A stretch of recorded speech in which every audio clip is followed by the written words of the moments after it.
Good morning, everybody. My name is Nate Matthews, and I'm very honored and humbled to be on this panel this morning with so many people who have been instrumental in my own intellectual development. I am an alum of the MAGIC program here, where I inadvertently managed to avoid you, Dr. Abi Marshed. But Dr. McDowell and Dr. Ghazal have both been of great assistance to me in my development as a scholar. And of course, one cannot do work on the Indian Ocean and these routes of circulation without referencing the work of William Gervais Clarence Smith. So again, I'm very honored to be a part of this. I want to talk today about, the title of my paper is Sheikh Al-Amin Mazrui, Al-Islah, and Transnational Arab Muslim Identity in Kenya, 1897 to 1933. And I want to explore with you all for these few minutes how this Sheikh Al-Amin Mazrui, reimagined Arab Muslims' cultural and religious identity in response to British colonial modes of governance and indirect rule. And in doing so, I want to focus on an Islamic newspaper called Al-Islah, or Reform, published in Mombasa, Kenya in the early 1930s and read widely along the Kenya coast and in Zanzibar by Swahili-speaking Muslims. Now, Al-Islah's articles simultaneously engaged with the transnational currents of Islamic reform, while at the same time embedding themselves in the particular tension and idiom of colonial Mombasa. And I will confine myself in this presentation to one of the three main themes that I address in my larger paper, and I beg your forgiveness if it comes across as a bit reductionist. It's inevitable in reducing a 60-page paper to a 10-page presentation. So one of the themes that I address and that I want to talk about here is the social role of God's law, or God's path, Sharia, and its role in constituting a newly self-conscious Arab Muslim identity in East Africa. Sharia, although it is roughly equivalent to Islamic law in typical Western definitions, should be thought of here in the pages of Al-Islah as a total social discourse where all kinds of institutions, not just Islamic law, find expression. And of course, that's, I'm following Brinkley Messick there. Thus, the call for Sharia in Al-Islah is a desire to return to the total pattern of life obtained when Islamic knowledge enjoyed an unquestioned hegemony in the coastal knowledge economy, the Swahili coastal knowledge economy, and helped to construct a cosmopolitan social order based on a recognized hierarchy of knowledge and civilization. We might borrow David Schonbrun's term and talk about Sharia as composed of durable bundles of meaning. And I want to look at how these bundles are rhetorically deployed in Al-Islah. And I use that word durable bundles of meaning in an effort to avoid the abominable word discourse. So I hope you'll appreciate that. If Kiswahili was the local language of the coastal social order, Kafa'a was the mechanism of its social reproduction. And here Kafa'a in an East African context basically describes what one can call Swahili patricians, or the Swahili elite, the Waangwana families, and also 19th century Omani migrants who became Muslim Creoles through a gendered mechanism of regulating marriage, such that women could only marry a social equal, while men could incorporate less prestigious groups of both Arab and non-Arab kin into their social networks. And this principle is in fact the basis for Islamic cosmopolitan in the Indian Ocean, and the challenges to its validity and reproduction in the first 3 decades of the 20th century, what Nsing Ho calls the debasement of Arab coin, were crucial in shaping a reimagination of the moral community of coastal Muslims in Mombasa, Kenya. On February 29th, 1932, the first issue of Al-Islah came off the presses, and the paper's concerns reflect the salience of such issues among Mombasa's literate elite. The political imagination of Sheikh Al-Amin Mazrui, Al-Islah's founder and first editor, was animated by a distinct notion of transnational Muslim identity. While Sheikh Al-Amin acknowledged the immense cultural differences between the various parts of this world, he drew on a global ideal of Islamic unity, with Arabic language as his passport. Through Al-Islah, Sheikh Al-Amin sought to reimagine the original unity of the Ummah, based on the equality of every believer. But he predicated that equality on every believer leaving behind ushenzi, which is a Swahili word that I translate as barbarism, and grasping the knowledge of Sharia, a reimagination that ignored, I argue, the diverse relationships between Muslims and non-Muslims on the coast in earlier times. I refer to Mazrui's project as a reimagination, of course in reference to Benedict Anderson's work, but also in reference to an Indian Ocean genealogy of imagined community that far predates print capitalism, that one can trace in this case to either the first arrival of Arabs in East Africa or the Hijra to Medina. In the last 3 years of the 19th century, British colonial administration moved circumspectly in their interactions with coastal power brokers, avoiding open confrontation with the Arab elite and ruling through the Zanzibar Sultan's Arab administrators. Like French administrators in West Africa, many British administrators initially viewed Islam as midway between barbarism and European civilization. The British representative in Zanzibar, Arthur Harding, paid lip service to a continuity of administration in East Africa in which Sharia would still be enforced by local experts. Generally, British reforms initially allowed for Arab officials to be given administrative positions and to judge civil and criminal cases, or to advise European judges who would administer Islamic law in native courts under the provisions of the Indian Penal Code. In 1897, a chief Qadi position was even created, the Sheikh al-Islam, along with a dual legal system administered by a high court in Zanzibar. But these reforms, even while they appeared to give prestige to Islamic law, actually undermined the diversity and flexibility of the Sharia, as it was constituted under the prestige of the individual Qadi. Furthermore, the British attempts to create and codify an Islamic law code were an eclectic patchwork of provisions taken from various schools of Islamic law, an attempt at codifying and flattening the diversity of that tradition. Drastic socio-economic changes would follow, beginning in 1901 with the completion of the Uganda Railway. The railway enabled a new mobility for upcountry migrants who came as contract laborers and spurred irregular traffic between Mombasa and its western hinterlands. In 1904, the British shifted their administration away from the coast to Nairobi, Kenya, and established separate consular representatives for British East Africa and Zanzibar. In 1907, slavery was abolished in the Protectorate, striking at the productive heart of plantation agriculture and forcing former slaves and former masters to renegotiate their relationship in terms of squatting, clientage, and tenancy. By the 1930s, Mombasa had been demographically transformed from a city of Muslims controlled by an urban elite to a colonial port with a population made up of significant percentages of non-Muslim Mijikenda, Kikuyu, and Luo, all these peoples from the hinterlands or upcountry. All these factors were the backdrop to Al-Islah's reimagination project. So part of what colonialism had done in the view of Sheikh Al-Amin was to break the association between Islamic knowledge and social prestige, thus causing people to forget their obligations within this knowledge economy. Knowledgeable people shared what they knew with others, while those without knowledge sought to gain more and followed those who had it. In colonial Mombasa, according to Sheikh Al-Amin, the hierarchies were reversed. The Arabs, those who should have been most knowledgeable, were mired in ignorance of their language and fruitless attempts to imitate the culture and education of the colonialists. And the Washenzi, as he put it, and even recent Muslim converts from among them, were clinging to the authority of their own kinds of, in his view, manifestly inferior knowledge like tribal custom. In particular, Sheikh Al-Amin singled out the Digo, a group of Mijikenda who lived adjacent to Mombasa. The Digo and other Mijikenda had a long and rich history of association with the town, which the Mazrui family had been an intimate part of. Both Arab and Swahili sheikhs had acted as patrons for the Mijikenda and arbitrated in their disputes. The Mijikenda, along with the three tribes, which is a Mombasa Swahili clan grouping, had even helped to restore the Mazrui to power after agents of Sultan bin Said had assassinated the Mazrui Liwali.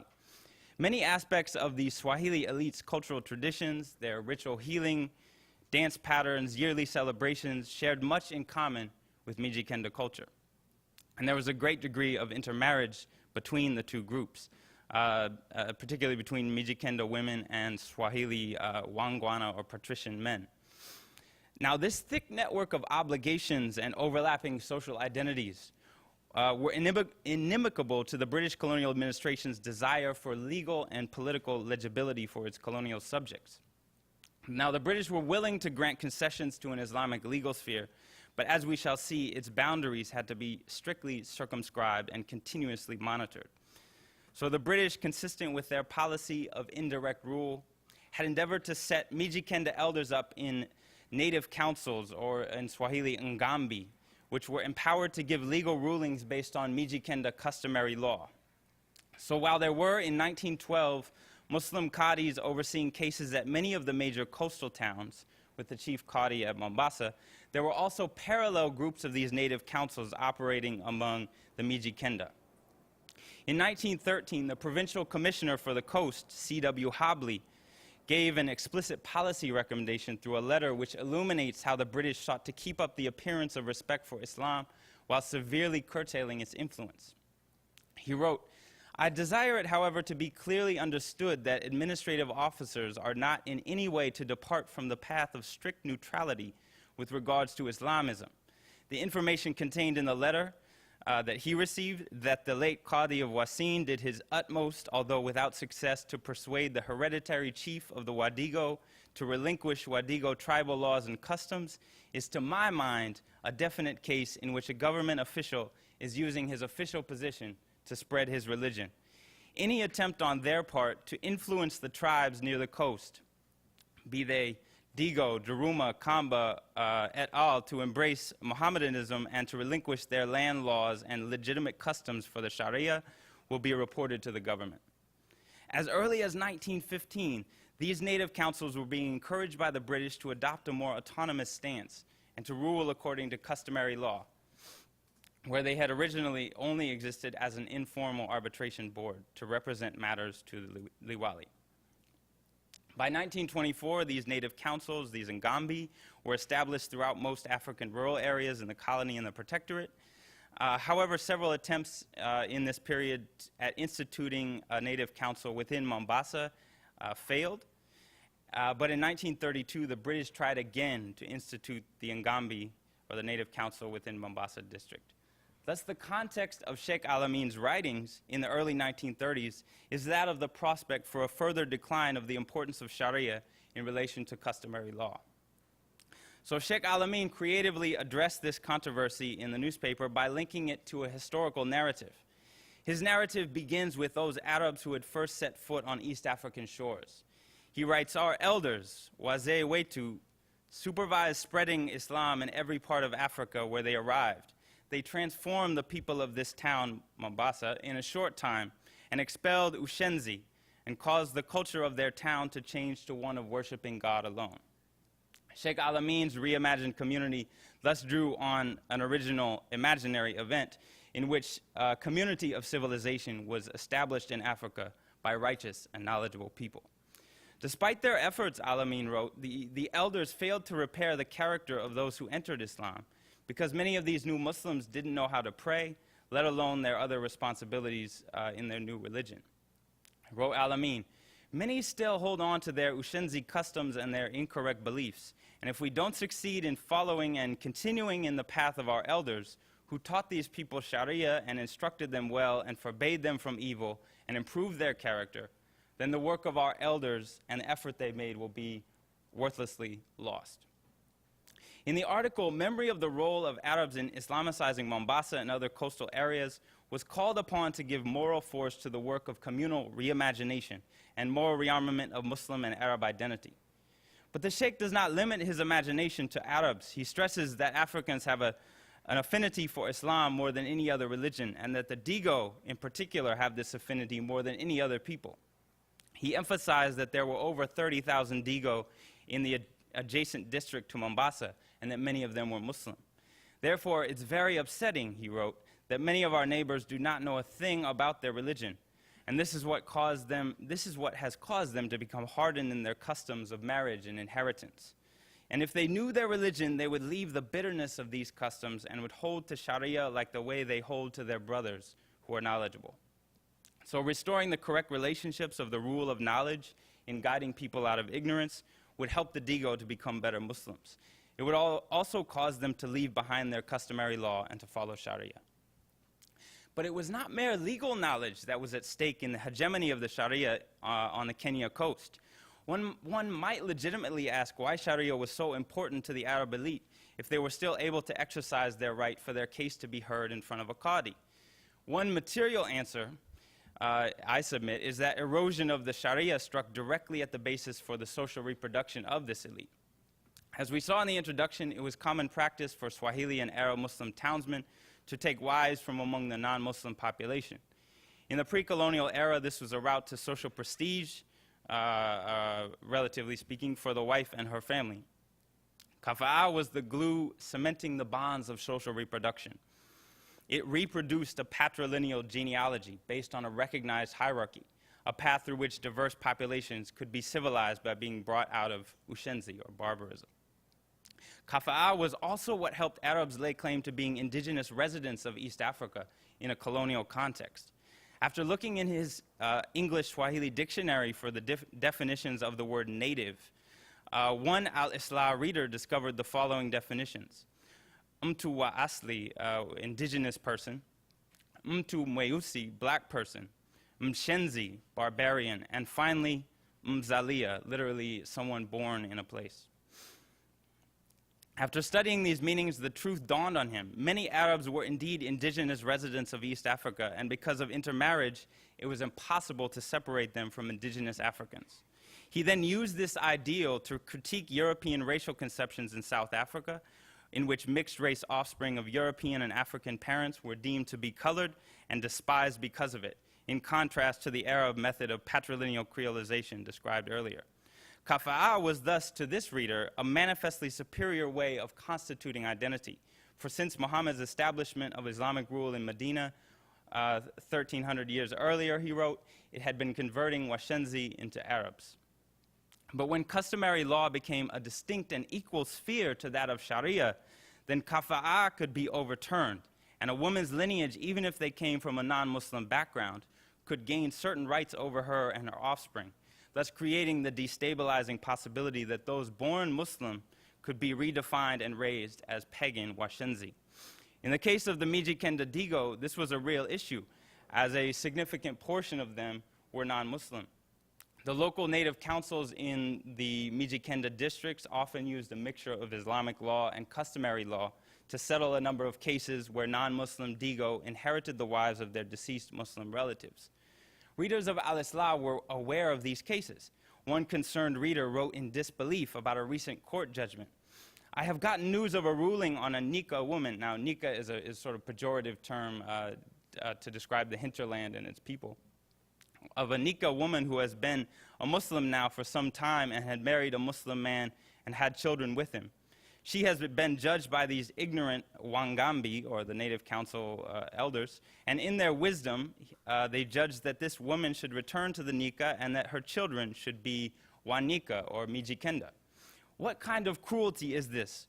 We are in agreement that the youth of Islam will be caused to pass into unbelief through this pattern. So without jurisdiction over these cases, argued Sheikh Al-Amin and his readers, Sharia was doomed to be a narrowly confessional code applied to Muslims in the same manner that customary law was applied to different ethnic groups. British law would then supplant Sharia as the hegemonic law code for Muslims and non-Muslims alike. So in conclusion, in Mombasa, being Arab was associated in the pre-colonial era in particular with being knowledgeable, cultured, and Muslim.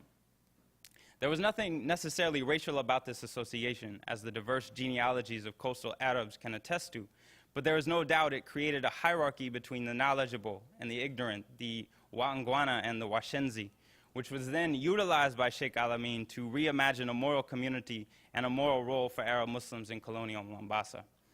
In Al-Islah, Sheikh Al-Amin attempted to reinscribe a particular episteme that British colonialism had unseated and unsettled, a durable bundle of meaning that had helped to constitute Indian Ocean social networks for many centuries before the British or even the Portuguese arrived in the Indian Ocean. In calling on the past to formulate a moral vision for colonial Kenya in the 1930s, Sheikh Al-Amin reasserted the hegemony of Sharia alongside calls for fluency in Arabic and modern education.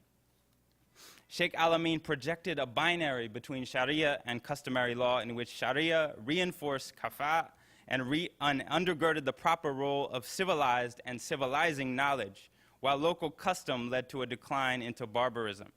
It was these bundles that I've discussed, newly reimagined by coastal elites in the 1930s, and then later transformed into racial discourse in the ensuing decades, that played an important role in polemicizing the debates about the origins and coastal history in colonial Kenya in the time leading up to independence, the 40s, the 50s, and the 60s, and into the post-colonial era, and even now.